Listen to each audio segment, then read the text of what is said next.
Hello à tous, j'espère que vous êtes en forme aujourd'hui. Je suis ravi de vous retrouver pour cette nouvelle vidéo. C'est Lothaire Bénichou et aujourd'hui j'avais envie de me confier un petit peu, de vous donner un petit peu d'explications sur tout ce qui se passe un petit peu dans ma vie parce que vraiment j'ai pris des décisions assez fortes ces dernières semaines, ces derniers mois. Et vous avez peut-être pu le voir sur la chaîne, vous avez vu qu'on n'est pas dans le même cadre, vous avez vu que beaucoup de choses ont changé. Et pour moi, c'était important de vivre ce que je vous envoie à chaque fois comme information, qui est vivez de la manière dont vous avez envie de vivre, qui est s'il y a des décisions challengeantes à prendre, s'il y a des choses qui vous font peur, faites-le. Dès le moment où ça résonne avec vous, c'est important d'y aller. Alors, je vous dis ça juste parce que vous saviez que j'habitais à Prague pendant un moment et que j'étais content d'habiter là-bas jusqu'au moment où j'étais plus content, quoi. Et du coup, j'ai vraiment vécu ces derniers mois des passages où j'étais vraiment pas dans mon assiette émotionnellement. Je sentais que j'avais envie d'autre chose et j'avais juste pas envie de dire des choses et de pas les vivre. C'est-à-dire de dire non, mais on a la possibilité de vivre comme on veut et on a la possibilité de faire les changements qu'on veut dans sa vie et moi pas les faire. Par peur, parce que je m'étais peut-être engagé aussi auprès de ma relation dans laquelle j'avais beaucoup investi, dans laquelle j'avais vraiment envie que ça fonctionne, etc. Et de me rendre compte que on est humain, on fait des erreurs, on a envie de grandir aussi. C'est pas parce que on se rend compte que on a envie d'autre chose et qu'on a appris quelque chose là et on veut aller plus loin maintenant, que tout le reste est à mettre à la poubelle ou des choses comme ça. Par contre, il y a des moments hyper challengeants où il faut prendre ces décisions-là. Et c'est un petit peu ça que j'ai eu à faire face à ça en fait quand j'ai bougé, quand je suis arrivé au Costa Rica. C'est un peu un côté un peu spirituel, mais je suis arrivé là et je me suis dit waouh, en fait, je peux plus retourner vivre en Europe, ça me va pas là. Et alors évidemment, il y a le Covid, évidemment, il y a toutes ces histoires-là, mais c'était vraiment le fait de s'écouter soi-même. Moi, j'ai toujours été un gars du Sud, j'ai grandi à Nice, et pour moi, c'est important d'être au bord de l'eau, c'est important de pouvoir faire du surf. Alors, pas à Nice, hein, mais bord de la Cano, on a des très très belles vagues là-bas aussi. Mais pour moi, me mettre ici, c'était vraiment accepter cette part de moi qui avait envie de vivre de cette manière-là. Et j'avais déjà vécu comme ça quand j'avais habité un petit peu à Malte aussi, mais là je sentais et je sens que je dois être à cet endroit-là. Ça a remis beaucoup de choses en question, ça a changé aussi pas mal de choses dans le fonctionnement de Skin Campus, mais encore une fois, pour moi c'est important de vous montrer que c'est pas tout beau, c'est pas tout rose, vous me voyez sourire dans les vidéos, etc. Mais c'est parce que c'est ma personnalité, puis c'est aussi l'énergie que j'ai envie de vous donner. Mais sachez qu'on passe tous, en tant qu'humains, par des moments de merde, des moments challengeants, des moments où on a des émotions lourdes, on a de la culpabilité, on a de la peur. Et c'est très important dans ces moments-là, encore une fois, hein, de se recentrer sur votre système de guidage et de vous rappeler que vous avez en permanence la possibilité de soit écouter votre cœur, soit écouter votre tête. Et la tête, elle fait des schémas élaborés, peut-être que si je fais ça, tac, tac, elle calcule et tout. Mais votre cœur, lui, sait où vous avez envie d'aller. Et généralement, en tout cas, ça marchait comme ça pour moi. Il vous amène là où vous allez vous sentir bien. Il va vous amener là où vous allez grandir. Et il n'y a rien de plus beau que de suivre son intuition malgré le fait que ça flanque la trouille et faire un truc qui fait peur. Et vous pouvez demander à toutes les personnes qui ont fait le programme avec nous, parce qu'il y a une grande partie coaching, une partie d'investissement financier, il y a une partie de plein de choses et ça fait peur. Mais dès le moment où on le fait et on dépasse ça, on grandit en fait. Et ça fait partie d'une expérience de transformation en fait.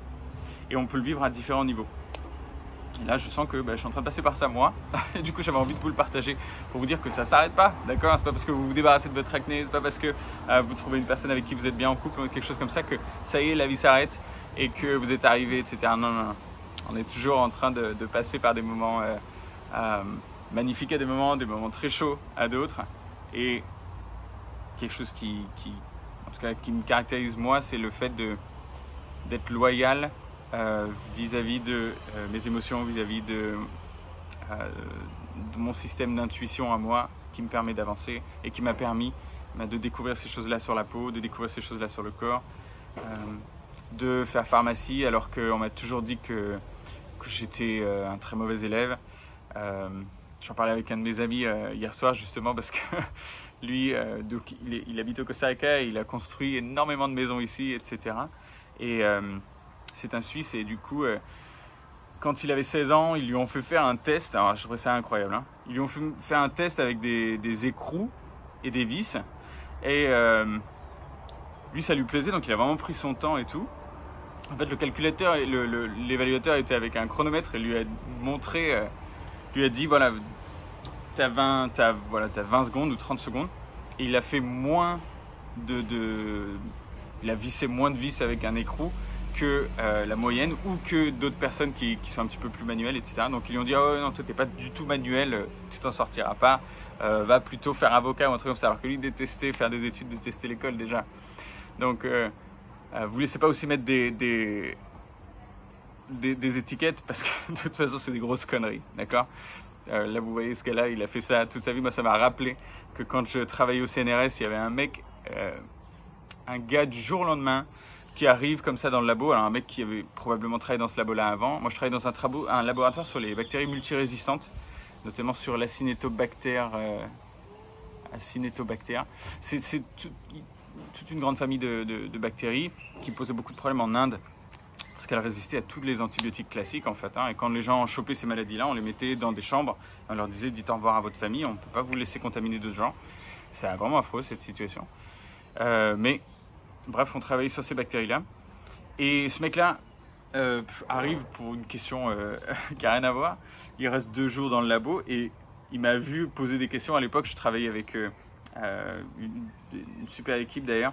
Et je voulais être sûr de mes calculs de dilution, etc. Parce que je n'étais pas spécialement, je ne suis pas très matheux moi. J'ai appris plus tard à être décomplexé avec les mathématiques. Mais j'ai grandi en pensant que j'étais nul en maths. Du coup, à cette époque-là, je faisais encore valider beaucoup mes calculs.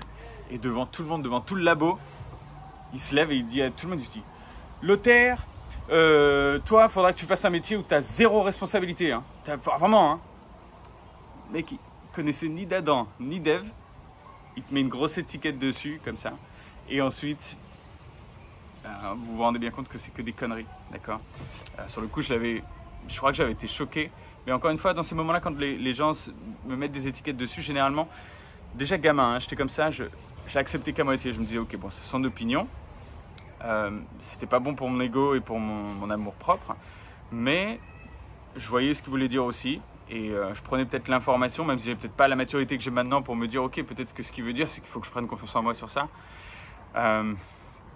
Tout ce que je peux vous dire, c'est que même s'il y a des choses comme ça qui vous sont arrivées ou s'il y a des choses comme ça qui vont vous arriver, c'est complètement ok. Ça va rien dire sur vous. Ça va peut-être vous permettre aussi d'avoir un petit peu plus la hargne dans les moments difficiles et de vous dire bah non, en fait, moi je me fais confiance, j'ai envie de faire ça. Et sachez que toutes les personnes qui ont fait des choses extraordinaires ou qui ont fait des choses belles dans leur vie sont passées par des gros moments de challenge. Elles ont eu plein de gens qui leur ont dit que c'était pas possible. Rappelez-vous de l'histoire d'un de mes grands héros qui est Arnold Schwarzenegger, où à chaque fois on lui a dit mais ça va pas avec le corps que tu as, avec ton accent, avec ton nom, mais laisse tomber, la seule chose que tu vas faire dans le cinéma c'est jouer un officier nazi, mais tu feras rien d'autre. Et le mec c'est devenu Terminator, c'est devenu le gouverneur de Californie, etc. Donc rappelez-vous que c'est des conneries tout ça. Et voilà, j'avais envie de partager ce petit moment avec vous, vous dire aussi que c'est pas toujours tout rose, qu'on en chie aussi et c'est ok. Ça fait partie du game, ça fait partie de la vie. Et ce que j'ai envie de vous dire, c'est baissez pas les bras, faites ce que vous avez envie de faire. Peut-être que si j'avais fait cette vidéo il y a 1 semaine ou 2 où j'étais bien challengé, vous m'auriez vu un petit peu plus perturbé.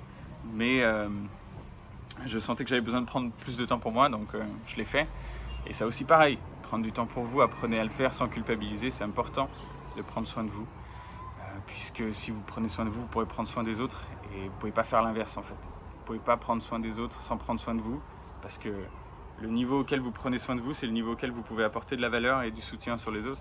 Donc si vous êtes là, vous allez apporter que ça, quoi. Et ça c'est dommage.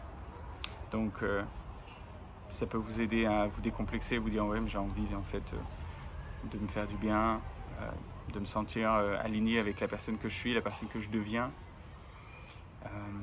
Et sachez que tout le discours négatif que vous pouvez avoir en tête ou des choses comme ça, c'est généralement des petits calculs mathématiques que votre tête est en train de faire pour essayer de vous faire survivre. Donc c'est ok.